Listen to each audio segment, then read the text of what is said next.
This fantastic building behind me may look like it's from the Tudor or Stuart period, but in fact, it was actually built in 1905. A Scottish insurance firm asked their architect to build not only this building to look like it does, but put a statue of Mary, Queen of Scots up there.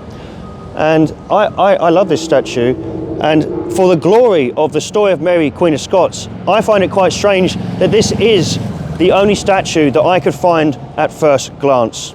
Now, Mary, Queen of Scots' story it's as big as any monarch I've ever heard of, and it's self-explanatory why, to this day, she is heralded as such a legendary figurehead in the entire history of the British monarchy. So Mary, Queen of Scots, having just lost to her half-brother, is forced to flee to England. Now, I'm sure that when she left for England, she thought she would return.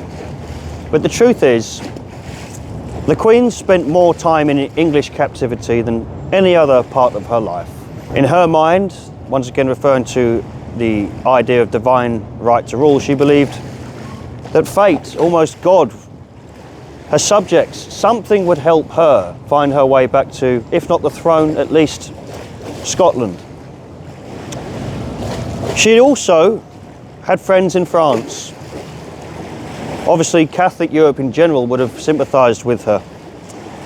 And she had correspondence with Elizabeth, but Elizabeth wasn't honest.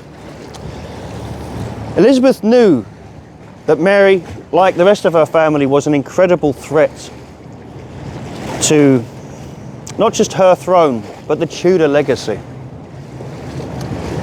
Now, Mary, Queen of Scots, basically, though she was treated well, she was imprisoned immediately, and I'm summarising here.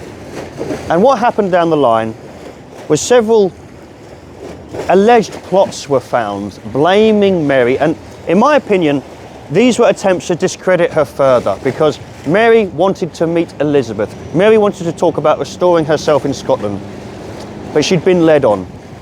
Elizabeth didn't want to meet her. Elizabeth used the excuse that the death of Queen Mary's husband had to be answered before Mary could even be given an audience by Queen Elizabeth I. Now, what eventually happened was people, and it's probably on behalf of Elizabeth I, because as we say, Parliament probably would have really wanted, like Elizabeth, would have wanted Mary gone. They had James VI of Scotland sitting in the throne. They had what they needed to communicate with. They didn't need this irritating Catholic knocking about. So a couple of court cases took place which implicated Mary as plotting the replacement or assassination of Elizabeth. Now, a couple of these cases came to naught. Nothing came of them, and the accusers, like Mary, went their separate ways. But this wasn't good enough for Elizabeth, and Mary refused to accept defeat. She refused to allow her son to truly take the throne. She didn't want her half-brother to have taken the glory of defeating her and for the Stuart reign to carry on without her. So, to put it bluntly, she had to go.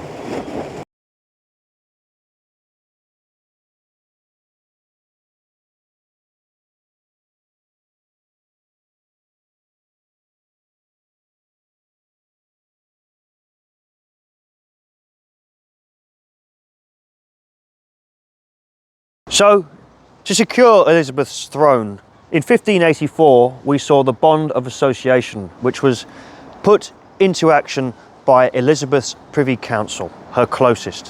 What were they doing?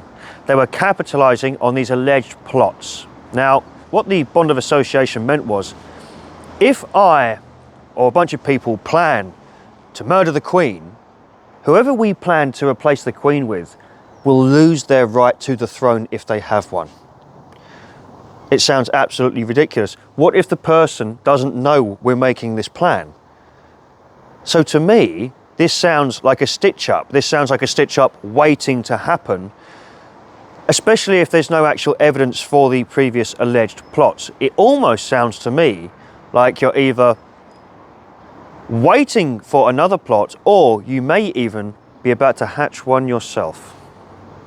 In 1586, Sir Francis Walsingham, Queen Elizabeth's lead spy master, discovers the Babington plot.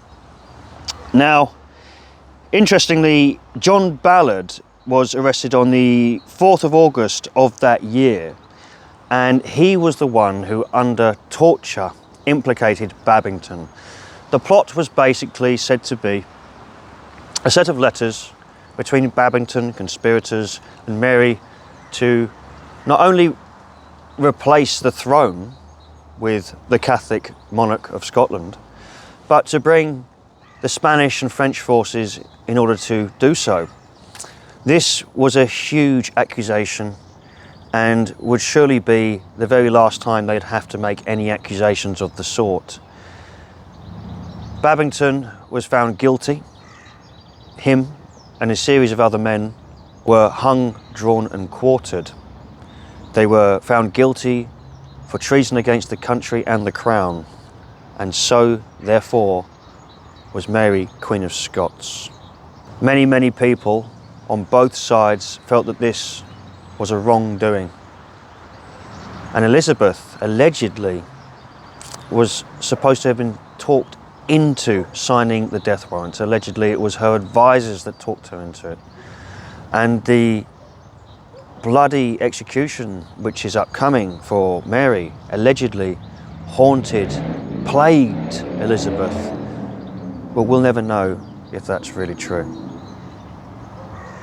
Just like Charles I, when Mary was taken into the Elizabethan court, she said that I do not recognise your court, I do not recognise your throne, it doesn't speak to me. Unlike Charles I later, who would be tried as the King of England, this was the Queen of Scotland being tried by the English, which in her eyes and the eyes of anyone that believed in divine right to rule was ridiculous.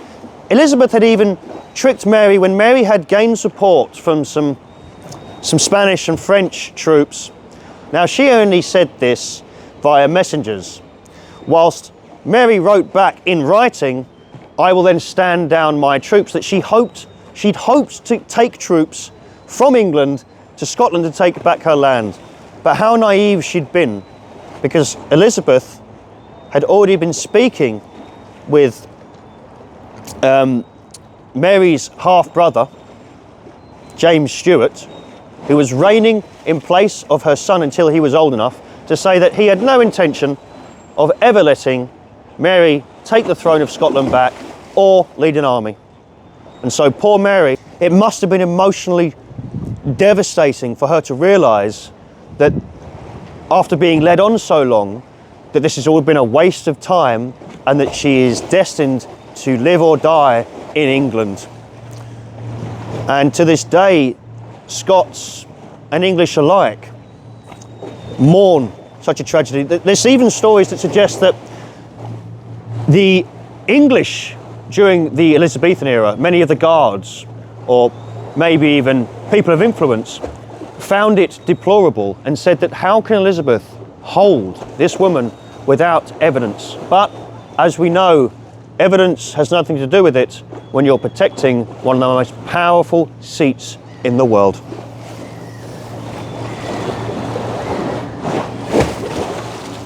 On the 8th of February 1587, Mary, Queen of Scots, faced the executioner.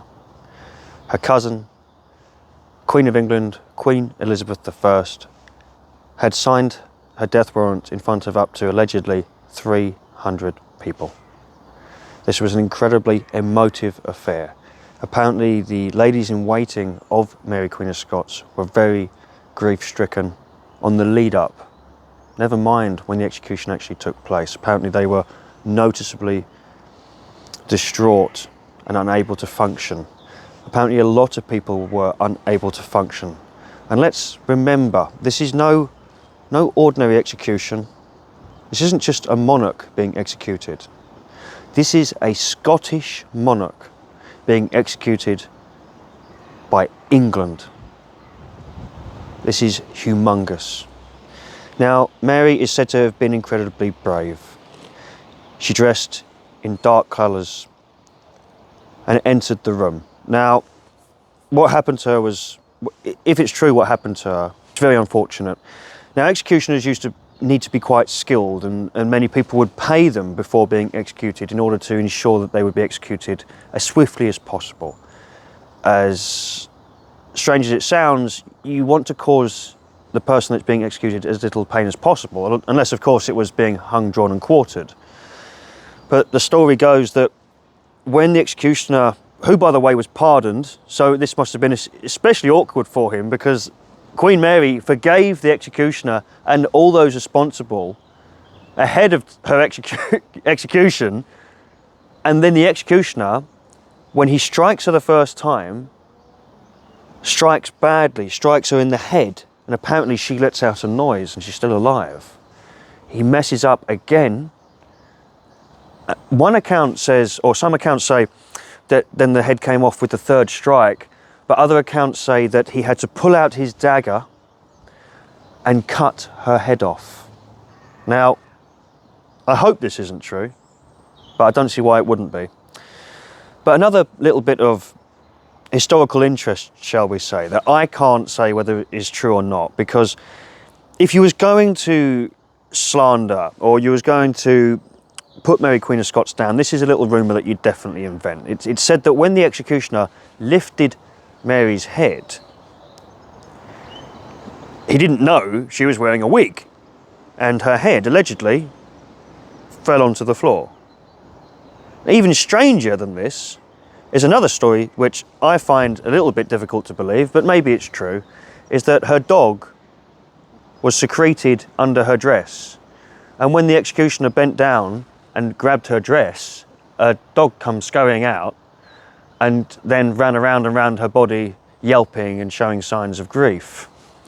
Either way, whether these are embellished stories to make the actual event seem more emotive, it's still a poignant moment in history, and I believe that the stories of the people genuinely grieving for Mary were true, because still to this day people sympathise with Mary. So why wouldn't there have been a huge essence of upset at the time of her execution?